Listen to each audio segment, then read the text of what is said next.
El abogado Elmer Arce, abogado laboralista, formado en la Católica, doctor en Derecho también en la Universidad de Cádiz. Un aplauso, por favor, doctor.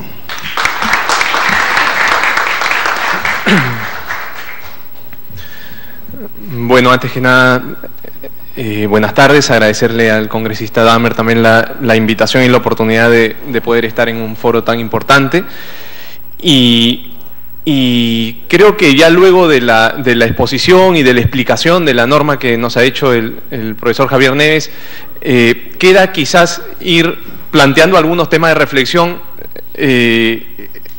porque los abogados creo que no estamos solamente para describir la norma o hacer análisis lógicos si son constitucionales o si son inconstitucionales, sino para tratar de explicarla, ¿no? Y esa es un poco la discusión que existe entre el derecho formalista y el derecho más entendido como una ciencia social. Esta ley de laboral juvenil, coincido que tiene básicamente dos estrategias, ¿no? Y dos estrategias que además son parte de una estrategia mucho mayor y que se ha repetido durante muchos años en el Perú, tratando de flexibilizar normas laborales.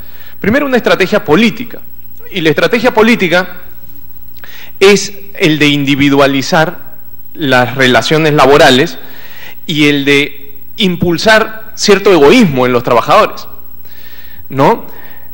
Por ejemplo, cuando yo opto por sueldos bajos, lo que estoy diciendo implícitamente es: trabaja ahora porque mañana vas a tener mejores sueldos. Y el trabajador lo que se va a dedicar es a trabajar de la mejor manera y muchas más horas que las que impone como máxima la Constitución, con esa esperanza de luego tener un ingreso adecuado, ¿no? O una adecuada protección. Entonces, digamos que la lógica es individualizar. Con sueldos bajos, el tema de la inestabilidad o de la incertidumbre de los trabajadores también juega. O sea, creo que en realidad se le ha puesto una etiqueta a la ley como de trabajo barato. Pero no solamente eso, en realidad es una ley que no solamente vende trabajo, prestación de servicios a precio bajo, sino es inestable. Y es inestable por los contratos temporales. Digamos que en el Perú, en la ley de fomento del empleo, que ya es una ley, digamos, flexibilizada, yo puedo contratar hasta por más o menos unas 9 modalidades de manera temporal, ¿no? Hay algunas que no tienen nada que ver con temporalidad. Por ejemplo, el inicio de una actividad empresarial me da la opción de contratar a un trabajador temporalmente hasta por 3 años. Bueno, aquí en este régimen no necesito ni siquiera probar una causal. O sea, en el momento que a mí se me ocurra, contrato al joven temporalmente, hasta por 1 año y después con renovaciones de 6 meses hasta los 3 de los que habla la ley. ¿Qué genera eso? Nuevamente, que el joven se aleje de los sindicatos, que el joven no quiera hacer un trabajo colectivo, sino dedicarme a trabajar para ser un buen trabajador y para no tener problemas como empleado. La estrategia política de individualizar el desarrollo personal. Claro, eso lleva a que las organizaciones desaparezcan. Y la flexibilidad lo que ha traído es básicamente desaparición de sindicatos. O sea, el nivel de sindicalización a finales de los años 80, antes de que se vaya Alan García del poder, estaba en 16-17%. ¿Por qué? Porque el sector público pesaba en el nivel de sindicalización. Cuando llega Fujimori y no solamente tiene normas que desenfocan el andamiaje estructural del sindicalismo, tanto en el régimen privado como en el público, eso baja hasta 6 o 7%, que es lo que tenemos ahora. Y desgraciadamente que nuestras centrales sindicales terminen representando a 1 o menos del 1% de los trabajadores de la población económicamente activa.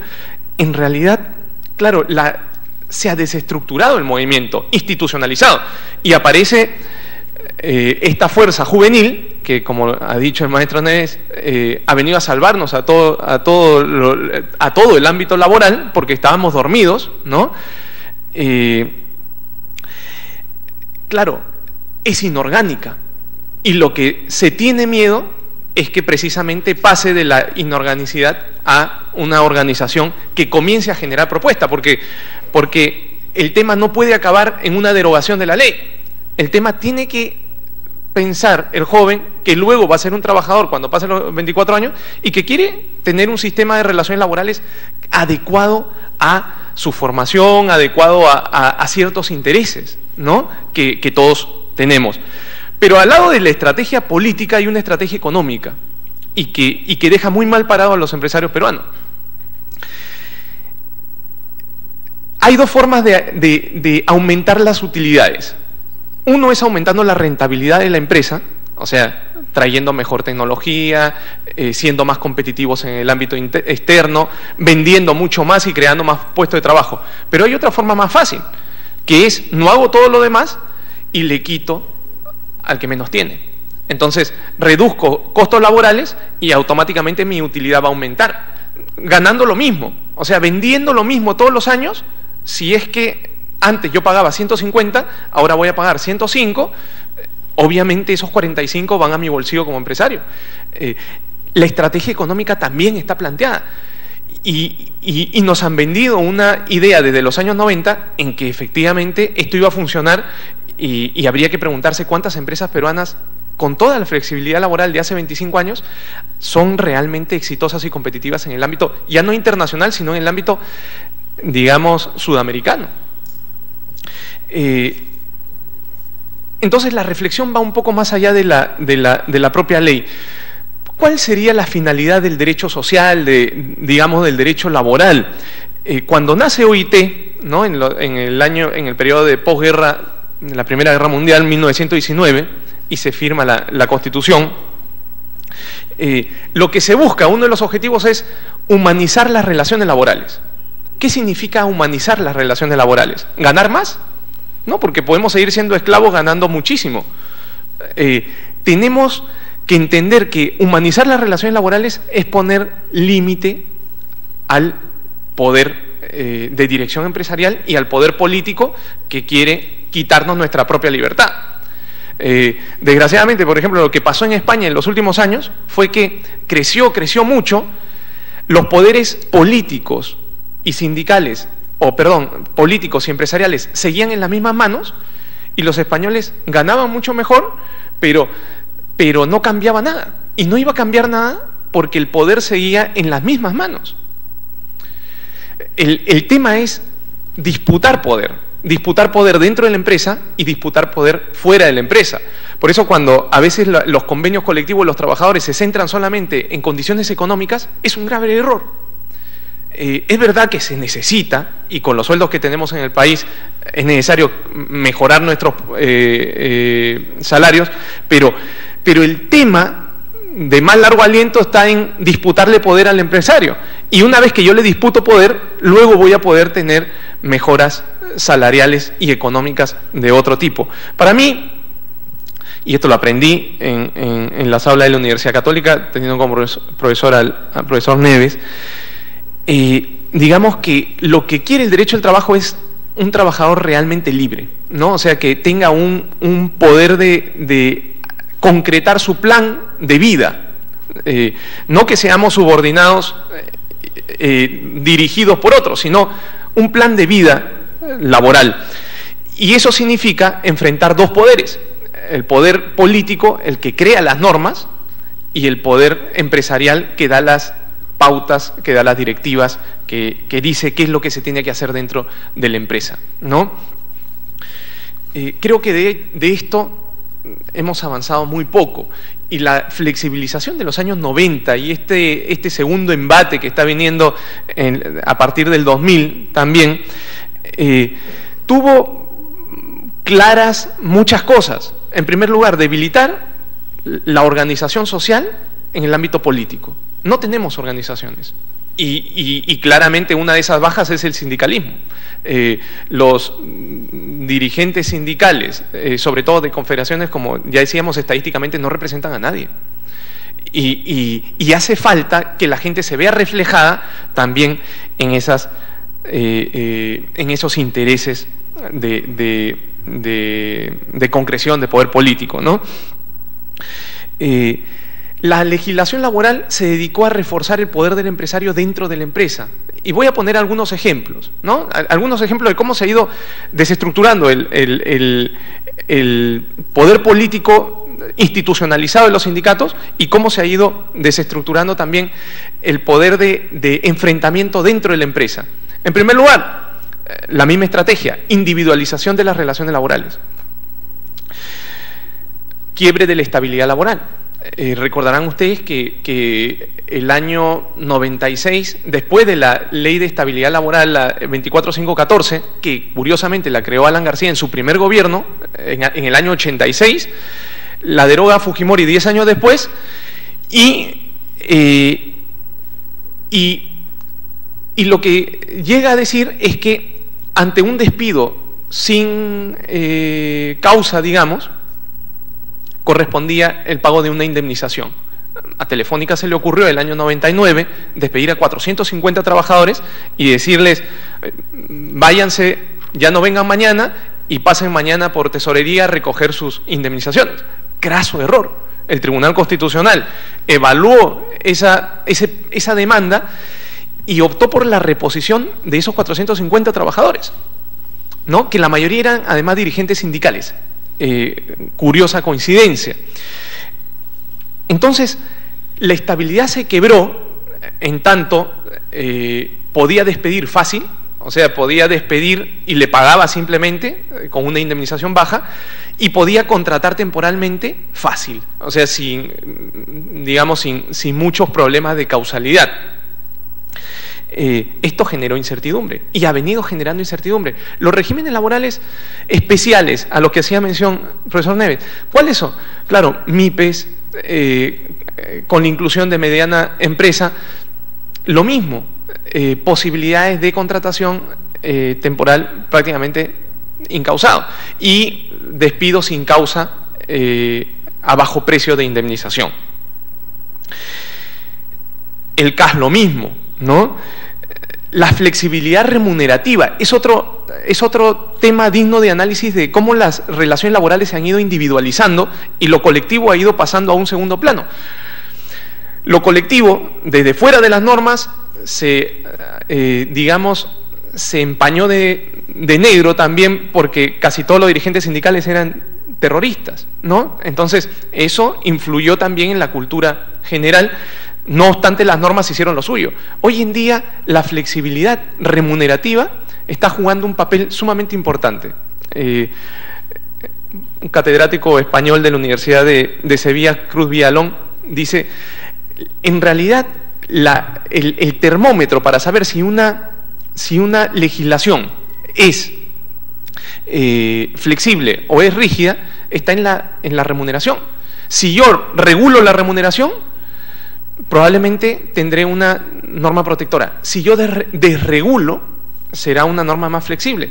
¿Y qué está sucediendo hoy? Creaciones de complementos remunerativos en función de aspectos subjetivos de los trabajadores. Entonces, por ejemplo, ¿por qué le pago un básico de 200 o 300 soles, pero el sueldo del trabajador son 1.500 o 1.600? Esos 1.300 soles, ¿a cuenta de qué se lo doy? A cuenta de, por ejemplo, dos elementos sumamente subjetivos: responsabilidad y disponibilidad. Claro, ¿qué cosa es disponibilidad? Que el trabajador probablemente no se afilie a un sindicato, que si yo le digo, venga a trabajar el sábado, vaya también. Si es que de pronto no viene, se lo quito. Entonces, es un trabajador que ya no es disponible y su bonificación bajará, porque son complementos variables. Entonces, eso sigue en la misma lógica. Individualizo. Para ganar más, necesito ir solo.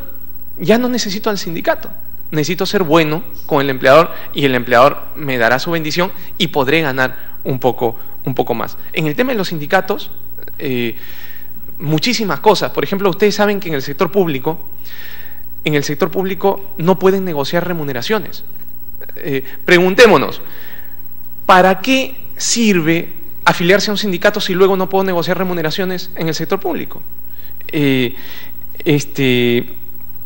voy terminando ya con algunos temas. Por ejemplo, el tema de la tercerización. Antes los sindicatos se conformaban por empresas, por rama de actividad o por gremios, ¿no?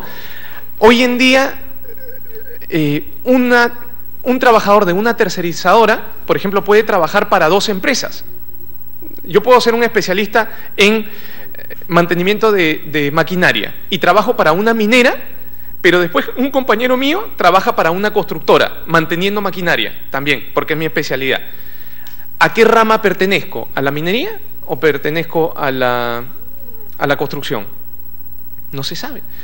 Y como no estoy dentro de un sindicato empresarial, el sistema explotó. O sea, hay nuevas formas organizativas empresariales que no están reguladas en nuestra ley. Por ejemplo, grupos de empresa, que estaba en el anteproyecto de Ley General de Trabajo. Por ejemplo, tercerización, que ha sido regulado solamente la responsabilidad solidaria y nada más. Y termino con un tema que va de la mano con desestructuración de los sindicatos e individualización de las relaciones laborales. El tema de la inspección de trabajo, que ha salido tantas veces en esta defensa de la ley, es que los candados los va a poner SUNAFIL, ¿no? Y habría que leer la modificación de la modificatoria de la Ley de Seguridad y Salud en el Trabajo, que claramente dice que a partir de ese momento, el 2013 más o menos, SUNAFIL no va a imponer multas, sino va a ser netamente preventiva. Entonces, ¿de qué estamos hablando? Si no van a poner multas y van solamente a enseñar cuáles son las normas, los candados no van a funcionar. Entonces, hay cierta hipocresía en la ley de régimen laboral juvenil que, en definitiva, está erosionando su propia legitimidad. Es más, en la lógica de la inspección, se dice que los trabajadores que, por ejemplo, pasen del 25% en el régimen laboral juvenil van a ser inmediatamente puestos en planillas. No es verdad, y no es verdad porque la inspección funciona de otra manera. Yo llevo a un inspector y el inspector, ¿qué hace? Levanta un acta, va al ministerio y luego con esa acta propone una multa para la empresa. Y en un procedimiento sancionador, la empresa se trata de defender. Pero si gana el inspector, lo máximo que le van a poner al empleador es la multa. Si quiere, cumple, o si quiere, no cumple. ¿Qué van a tener que hacer los trabajadores? Irse a un proceso judicial a hacer cumplir el acta de inspección que tiene presunción de certeza, pero que no nos asegura nada. Así que hay varias mentiras en medio de todo esto que claramente dejan entrever cuál es el sentido de una ley que va en la misma línea de la flexibilidad de hace 25 años y que sin duda hay que recuperar libertades, y que esas libertades dentro de la empresa y en el sector político van a permitir que luego los trabajadores tengan mejores ingresos económicos como se merecen. Muchas gracias.